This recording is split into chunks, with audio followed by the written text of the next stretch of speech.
अगर आप इसको हिंदू राष्ट्र बनाना चाहते हैं तो आप दम रखिए प्रधानमंत्री जी, सबसे पहले जाके अपने संविधान को दोबारा लिखिए और फिर इसको हिंदू राष्ट्र बनाइए। और ना आप, मैं ये कहूँगी कि जो भी लोग हिंदू राष्ट्र बनाने की बात करता है वो देशद्रोही है, उसके ऊपर देशद्रोही का मुकदमा दर्ज होना चाहिए।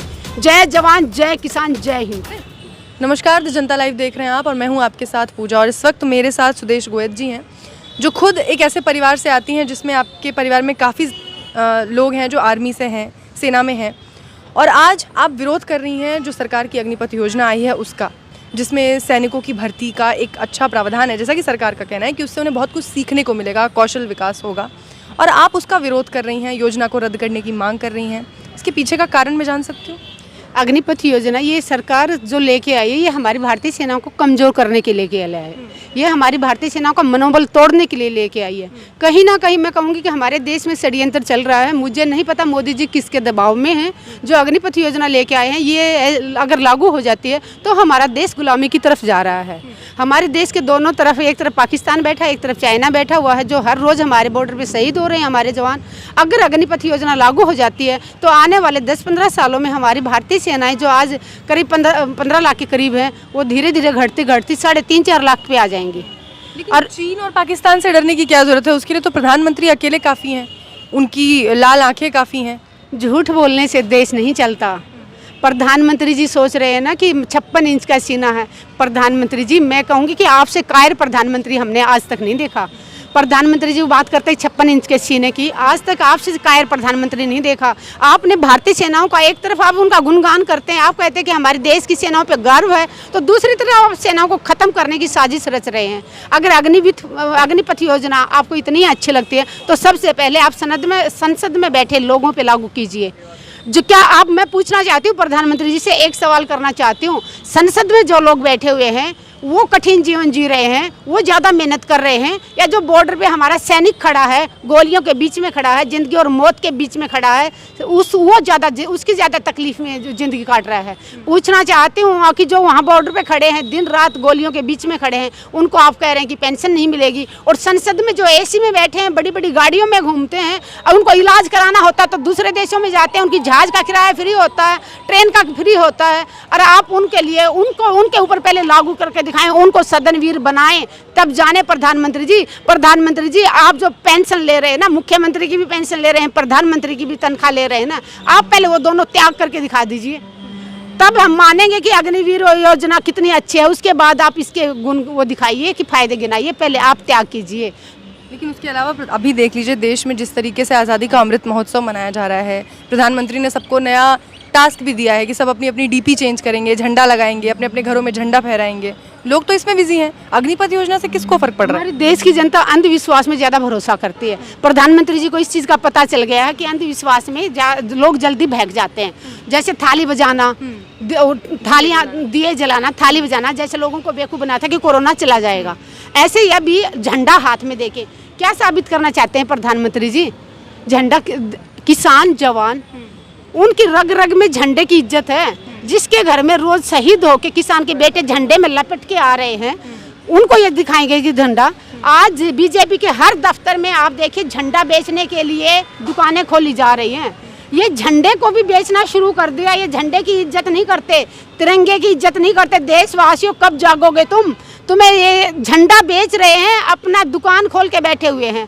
इन्होंने पहले राम मंदिर के नाम पे कमाया, RSS और बीजेपी वाले कितने सालों से भगवान राम के नाम पे खा रहे हैं, जय श्री राम बोल के। आज ये झंडा, यहाँ तक कि दुकानें खोल के हमारे तिरंगों को बेच के उसको खा रहे हैं। ये जो तिरंगा हाथ में लेके निकल रहे हैं ना, उससे किसी का पेट भरने वाला नहीं है। प्रधानमंत्री जी, जो युवा है देश का, वो रोजगार मांगता है, रोजगार दीजिए। आज ही मैं न्यूज़पेपर में पढ़ रही थी, दैनिक जागरण में लिखा हुआ है कि 1.58 करोड़ लोगों को राशन कार्ड बनेंगे जो बेघर लोग हैं। साफ साफ लिखा हुआ दैनिक जागरण में आज की तारीख में। अगर बेघर लोगों को 1.58 करोड़ लोगों को राशन कार्ड मिलेंगे, उनको भी फ्री राशन दिया जाएगा।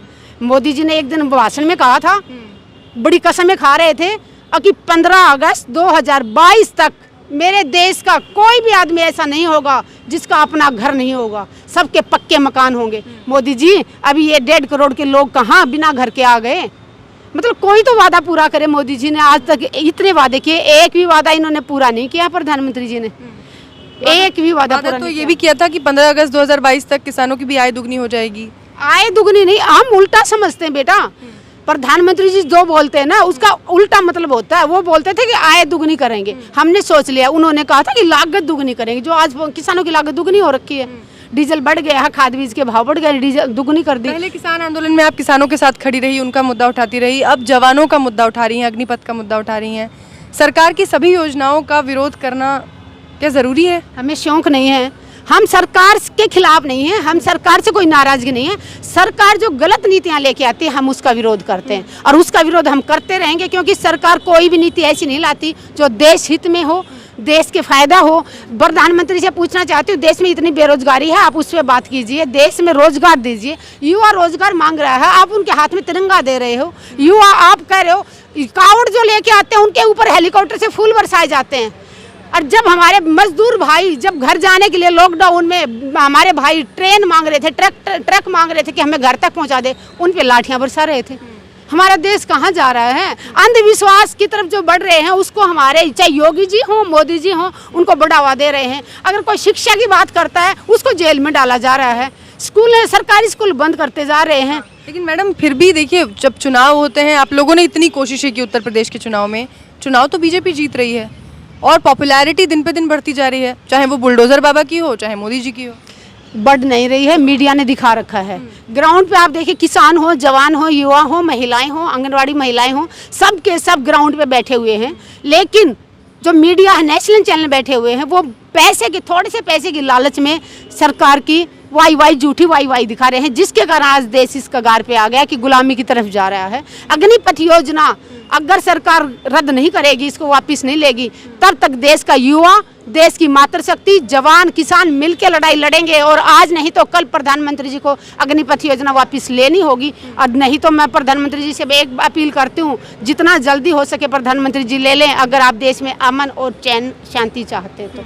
एक और दिक्कत है ना मैम, महंगाई इतनी ज़्यादा है कि चाहे 4 साल के लिए, चाहे 4 महीने के लिए किसी को नौकरी मिल जाए तो वो छोड़ेगा नहीं, वो ले ज़रूर लेगा। तो ऐसे में जो ये देश के युवा हैं वो तो नौकरी चाहेंगे, चाहे 4 साल के लिए सही। तो वही तो मजबूरी का फायदा उठा रहे हैं ना। देश में इतनी बेरोजगारी है, 3 साल से सेना की भर्तियां बंद करके रखी हुई हैं, 3 साल से भर्तियां बंद करके रखी हुई, और अभी आप नौकरी देंगे, भूखा मरता आदमी क्या करेगा? आपने 1 महीने से उसको भूखा रखा, उसके बाद उसको एक सूखी रोटी भी मिलेगी, उसको भी वो उठा के दौड़ के लेके आएगा। तो लोगों की इतनी बेरोजगारी है कि वो मजबूर हैं अप्लाई करने के लिए। लेकिन अभी भी हिंदू राष्ट्र का मुद्दा देखिए सबसे ज्यादा हावी है। प्रधानमंत्री जी से अपील करती हूँ कि हिंदू राष्ट्र बनाने की जो बात कर रहे हैं ना, सबसे पहले प्रधानमंत्री जी आप संविधान जाके पढ़ लें। उसमें साफ साफ लिखा है चारों धर्मों का ये देश है और चारों धर्मों के देश के लोग इसमें रह सकते हैं। अगर आप इसको हिंदू राष्ट्र बनाना चाहते हैं तो आप दम रखिए प्रधानमंत्री जी, सबसे पहले जाके अपने संविधान को दोबारा लिखिए और फिर इसको हिंदू राष्ट्र बनाइए। वरना आप, मैं ये कहूँगी कि जो भी लोग हिंदू राष्ट्र बनाने की बात करता है वो देशद्रोही है, उसके ऊपर देशद्रोही का मुकदमा दर्ज होना चाहिए।